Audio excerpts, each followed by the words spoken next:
Evangelio de hoy, lunes 17 de julio de 2017. Primera lectura.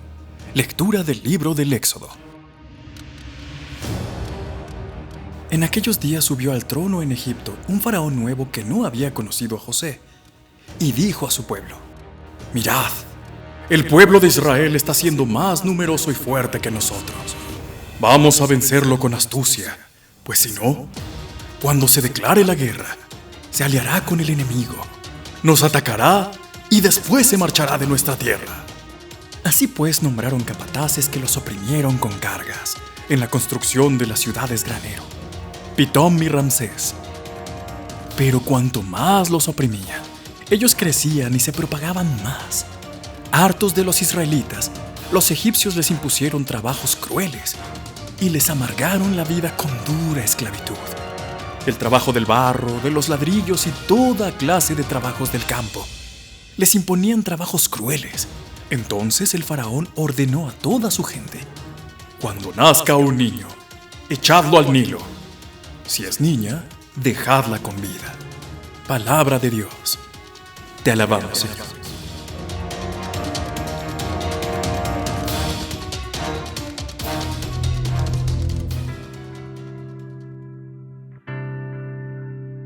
Salmo responsorial. Nuestro auxilio es el nombre del Señor. Si el Señor no hubiera estado de nuestra parte cuando nos asaltaban los hombres, nos habrían tragado vivos. Tanto ardía su ira contra nosotros. Nuestro auxilio es el nombre del Señor. Nos habrían arrollado las aguas, llegándonos el torrente hasta el cuello.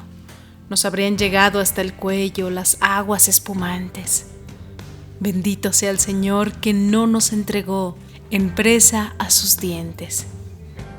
Nuestro auxilio es el nombre del Señor. Hemos salvado la vida como un pájaro de la trampa del cazador. La trampa se rompió y escapamos. Nuestro auxilio es el nombre del Señor que hizo el cielo y la tierra.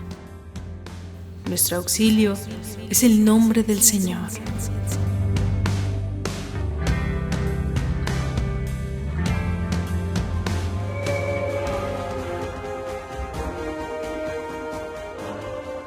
Lectura del Santo Evangelio según San Mateo. En aquel tiempo, dijo Jesús a sus apóstoles: «No penséis que he venido a la tierra a sembrar paz. No he venido a sembrar paz, sino espadas. He venido a enemistar al hombre con su padre, a la hija con su madre, a la nuera con su suegra. Los enemigos de cada uno serán los de su propia casa. El que quiere a su padre o a su madre más que a mí, no es digno de mí. El que quiere a su hijo o a su hija más que a mí, no es digno de mí. Y el que no coge su cruz y me sigue, no es digno de mí. El que encuentre su vida, la perderá. Y el que pierda su vida por mí, la encontrará. El que os recibe a vosotros, me recibe a mí. Y el que me recibe, recibe al que me ha enviado. El que recibe a un profeta porque es profeta, tendrá paga de profeta. Y el que recibe a un justo porque es justo, tendrá paga de justo. El que dé a beber, aunque no sea más que un vaso de agua fresca, a uno de estos pobrecillos, solo porque es mi discípulo, no perderá su paga, os lo aseguro». Cuando Jesús acabó de dar instrucciones a sus 12 discípulos, partió de allí para enseñar y predicar en sus ciudades. Palabra del Señor. Gloria a ti, Señor Jesús.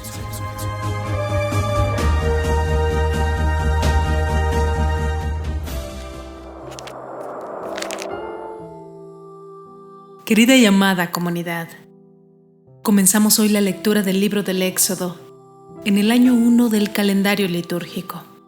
Desde el lunes de la 15ª semana, hoy justamente hasta el viernes de la 17ª, la primera lectura de todos los días entre semanas se toma de este libro.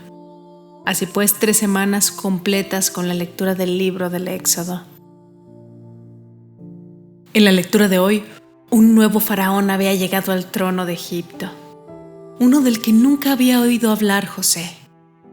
quizá uno de los Ixos o reyes pastores que eran semitas. habiendo sido dispuesto en el pasado por la dinastía anterior de reyes egipcios, ocupaba ahora nuevamente un trono. Al no haber conocido a José, el nuevo soberano no se consideraba en deuda con aquel ni con sus descendientes.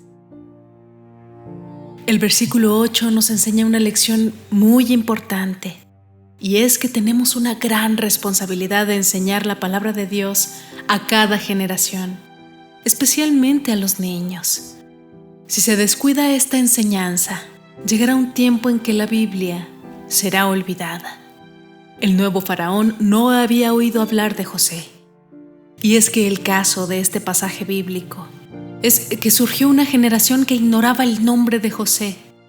Y así ocurrió que el héroe de su época, famoso por el papel que había desempeñado en la supervivencia de aquel país, era ahora solo un desconocido. Pensar que había sido tan popular que cuando murió recibió los homenajes más espectaculares. En consecuencia, el nuevo faraón no estaba en absoluto bien dispuesto hacia los israelitas, como habían estado sus predecesores. De hecho, existía la posibilidad real de que Israel hubiese unido sus fuerzas a los enemigos de Egipto. Aunque Faraón necesitaba esclavos, la forma más simple de solucionar el problema había consistido sencillamente en dejarles salir del país. Sin embargo, intentó solucionar el problema a su manera. Les obligó a trabajar duramente, construyendo ciudades donde se almacenarían provisiones, y tuvieron que construir los edificios con ladrillos que ellos, como esclavos, fueron obligados a fabricar. Al principio de su esclavitud, a los israelitas se les facilitaba la paja para hacer los ladrillos, pero al agravarse la persecución del faraón, se vieron forzados a procurarse su propia paja y a la vez producir el mismo número de ladrillos que fabricaban antes. Sin duda, los israelitas se encontraban en una situación muy difícil. A medida que los egipcios endurecían cada vez más sus condiciones de vida. Dios le había dicho a Abraham que Israel pasaría por tiempos de privaciones en Egipto. Los israelitas serían extranjeros en una tierra ajena, serían esclavos y serían oprimidos. Todas estas predicciones se habían cumplido precisamente en el periodo abarcado por los primeros versículos del Éxodo. Pero cuanto más oprimían los egipcios a los israelitas, más aumentaba su población. A pesar de esta persecución, la crueldad con la que fueron tratados, la bendición de Dios estaba con ellos. Entonces el rey se dio cuenta del notable crecimiento numérico de aquel pueblo de esclavos y habló con las parteras de las mujeres hebreas. Es interesante observar los nombres de las dos mujeres: Sifra, que significa belleza, y Puá, que significa esplendor, cualidades que caracterizaban a las mujeres egipcias. Las citadas mujeres ocupaban una elevada posición oficial en Egipto y estaban encargadas de controlar a las enfermeras responsables de asistir a las mujeres en el nacimiento de sus hijos. Este fue otro intento de Satanás de destruir la línea de descendencia que conducía al Señor Jesucristo. Tentativas de este tipo se registraron por toda la Biblia, desde el Antiguo hasta el Nuevo Testamento. Este intento de destruir a los niños varones hebreos fue una maniobra política que no funcionó. Aquellas heroicas mujeres egipcias tuvieron que elegir entre obedecer al faraón o a su Dios. Su gesto constituye un ejemplo elocuente para nosotros en la hora actual, en tiempos de falta de compromiso e insensibilidad, mostrándonos además cómo actúa Dios, protegiendo la integridad y honra de los que optan por Él. Habían aprendido a temer y a respetar a Dios, y su obediencia fue tenida en cuenta y recompensada por Dios, quien hizo que el nombre de ellas fuese muy respetado, no solo en Israel, sino también en Egipto. Si la orden de Faraón hubiese sido cumplida, el pueblo de Israel habría sido exterminado rápidamente. Pero tal mandato fue desobedecido, y los capítulos subsiguientes lo demostrarán con claridad. Dios hizo surgir a Moisés para liberar al pueblo de Israel de la esclavitud de los egipcios. Amados hermanos, el Éxodo es un gran libro de la salvación, de la redención que en realidad revela, con vividas ilustraciones e imágenes históricas, cómo Dios nos libera en la actualidad del pecado, del mundo como sistema que se opone a Dios, de nuestra naturaleza física con sus malos y desordenados deseos, y del diablo, el enemigo de Dios. Amado hermano y hermana que me escuchas, Dios, por su amor y su gracia, puede liberarte de cualquier esclavitud y forma de opresión. Solo tienes que ser consciente de cómo se acercó Él a ti cuando envió a Jesucristo a morir en una cruz. Él resucitó y venció, y tú también puedes participar de esa victoria. Mantenemos la mirada fija en Jesús porque la fe, que es nuestro Dios, viene de Jesús. Jesús tiene pocos amigos, y humanamente hablando, ser profeta de desdichas no es el mejor modo para atraer a las personas. Por lo general tomamos estas amonestaciones como un tipo de mal agüero y terminamos por culpar del mal que nos sucede justo a aquel que buscaba advertirnos de las posibles desgracias en nuestra vida. Son profecías desagradables porque nos anuncian cosas incómodas que no corresponden a lo que deseábamos para nosotros mismos. Pero no escuchar estos consejos es una actitud ridícula, porque es como esforzarse por no ver la señal que nos indica el camino que buscamos desde hace tanto tiempo y con tanta ansiedad.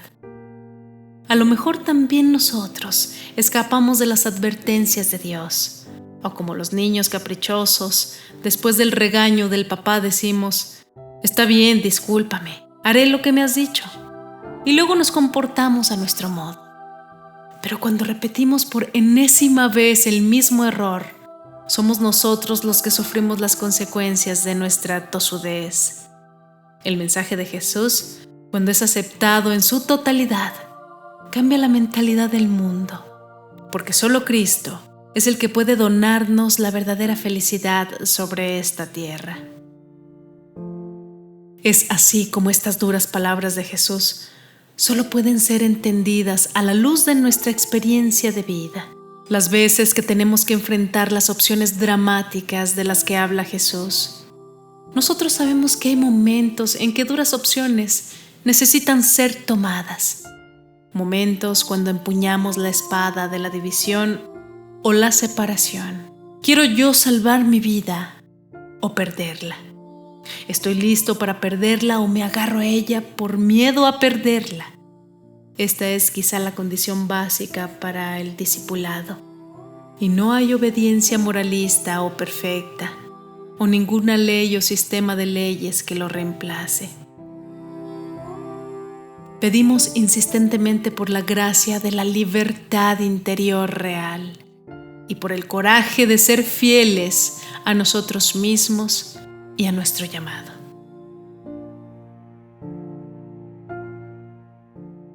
Padre Santo, te damos gracias, Padre, por habernos permitido llegar con vida el día de hoy y hasta este momento.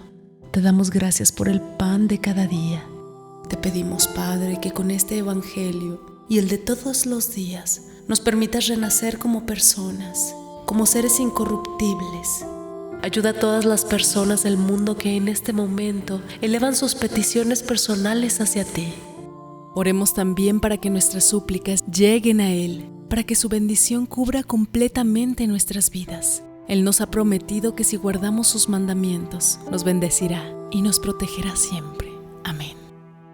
En este canal, Oraciones en Video, nos alegra llevarte el Evangelio cada día. Nos esforzamos para llevarte a ti audio y video de calidad, pues la palabra de Dios lo amerita. La enseñanza es el llamamiento más importante, pues Evangelio quiere decir buenas noticias. El Señor nos manda a enseñarnos los unos a los otros. Queremos seguir contando contigo. Te invitamos a suscribirte a nuestro canal y a compartir este video para que la palabra y las oraciones de Dios sigan llegando a muchos más hogares.